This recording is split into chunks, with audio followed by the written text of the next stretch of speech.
That is such a great point. And sometimes too, I just think back to my early days when I was trying to figure out my authentic self, and I wouldn't even let myself sit down for 15 minutes, but I started asking myself, what do I really want in this moment? Hmm. Because I kept overriding my authentic self. And I thought that that was normal, like pushing through. I always give the example, my first time of connecting with my authentic self, I was doing the dishes and I just said to myself, I want to sit down for 15 minutes. But then I overrode myself and I was like, no, you got to push through, right?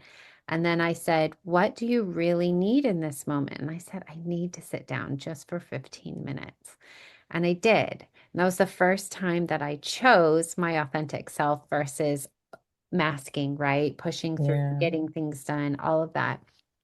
I wouldn't have defined it as that at that time. I would have defined it as lazy or tired or, something along those lines of, maybe just reaching burnout or that kind of stuff. But really, in that moment, nobody else was around.